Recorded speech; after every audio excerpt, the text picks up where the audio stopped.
Hey, I got a question for you. What is the number one thing that gets you killed in any legendary mission?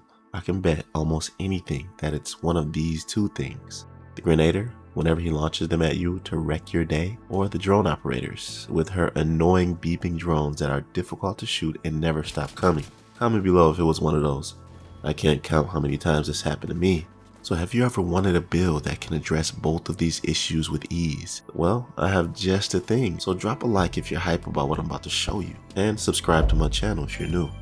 Okay, I know some of you may remember this build and how amazing it performed in Legendary with a team. I could do so much within the realm of survivability because Indestructible was immune to both bleed and had quite a bit of explosive resistance. The reason for the bleed resistance was to cancel the bleed you'd receive from Backfire's reload, effectively allowing for insane crit gains with zero punishment. Well, this build is way better, and you may think, how? I'll show you. Okay, in this video, remember the one where I discussed how the Chameleon was better ran that way instead of Umbra Initiative? Well, a light bulb went off in my head and I quickly put this build together. It's almost the same concept as the Backfires. Gain stacks in order to get a nice bonus, but Chameleon has no adverse effect, which is why I quickly pivoted to this exotic assault rifle. Now I have an entire slot that I can use for critical damage. Before, I'd use every single attribute for explosive resistance and hazard protection, leaving no room for any damage attributes, relying solely on Backfire's crit damage. Well, the switch to Chameleon as a primary has dramatically made this build better. So, the attributes you want to have now are crit hit damage and explosive resistance. There are no limitations to the damage you can deal on this, especially with all the raw weapon damage I'm going to tell you about. Now, there's no need to even really worry about the crit hit chance here because the build already has a great amount starting from Chameleon's whopping 9.5% on the attachment alone to the weapon's exotic talent, which does this. Plus it has a 15% crit hit chance attachment on the weapon itself. And here's what it does. Consecutive shots to the enemy's head grants 20% critical hit chance and 50% crit hit damage. 75 consecutive shots to the body grants 90% weapon damage. And these both last a certain amount of time. So without even having any crit hit chance rolled on your build already, you're sitting at about 45%. That's really impressive, I must say. I'll show you the stats at the end so you can see exactly how much everything you'll be dishing out is, but it's important that you remain focused on hitting your shots so that your runs can be effective enough to get through it. Let me just tell you about this though. I conceptualized this build without playing it first. An amazing idea that looked great on paper, and I gotta be honest with y'all. The Sawyer's exotic knee pads were on the Indestructible build, right? They've changed over time. I don't know if it was a silent nerf. I don't know when they did this. But at that time, they were a godsend for something like this.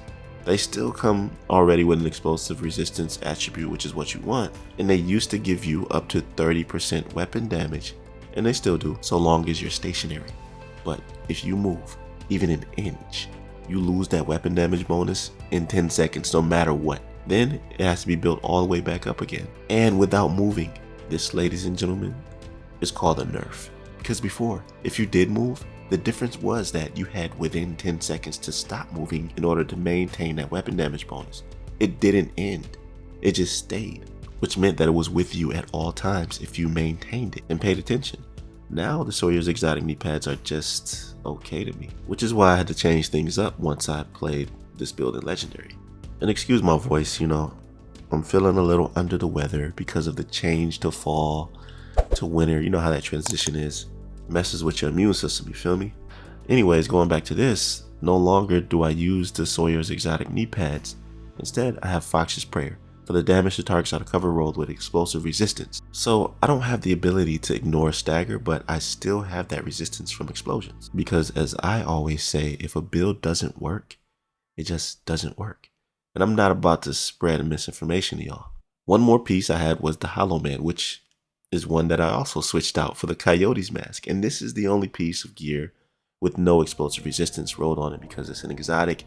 The attributes are already baked into it and you can't change them.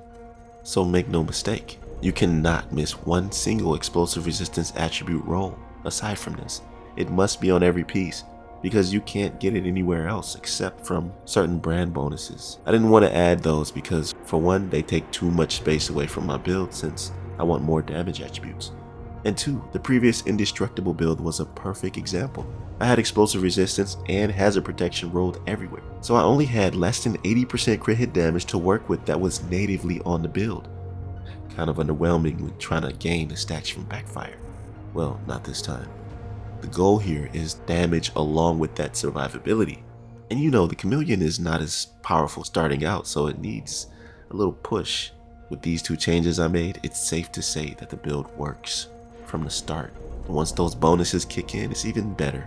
Now, there's so much weapon damage on this build. Starting with the chest piece, I have Obliterate for 25%, and with my high crit hit chance values, I'll get there in no time. The backpack is Concussion, which grants another potential 25% weapon damage, depending on whether or not you score a headshot kill, but at least you'll get 10% more, just for hitting them. As far as the gear that I have on, you see how I'm doing it, right? Your build does not have to be exactly the same as mine when it comes to the gear.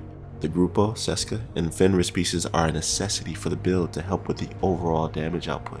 So it's like the perfect balance between damage and survivability, you know? Okay, 2 points I want to make before showing you the stats. For my secondary, I used the White Death named Sniper because the chameleon alone requires too much ammo consumption.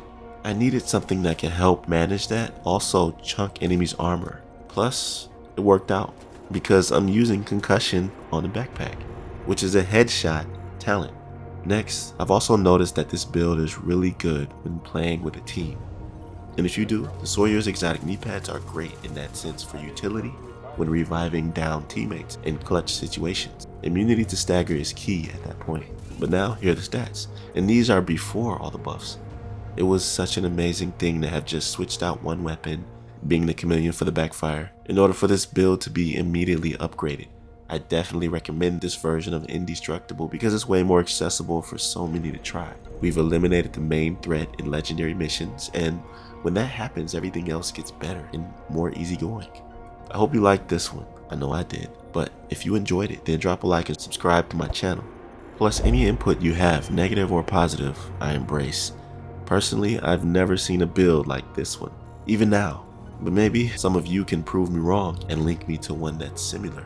But I'll catch you in the next one. Be right out.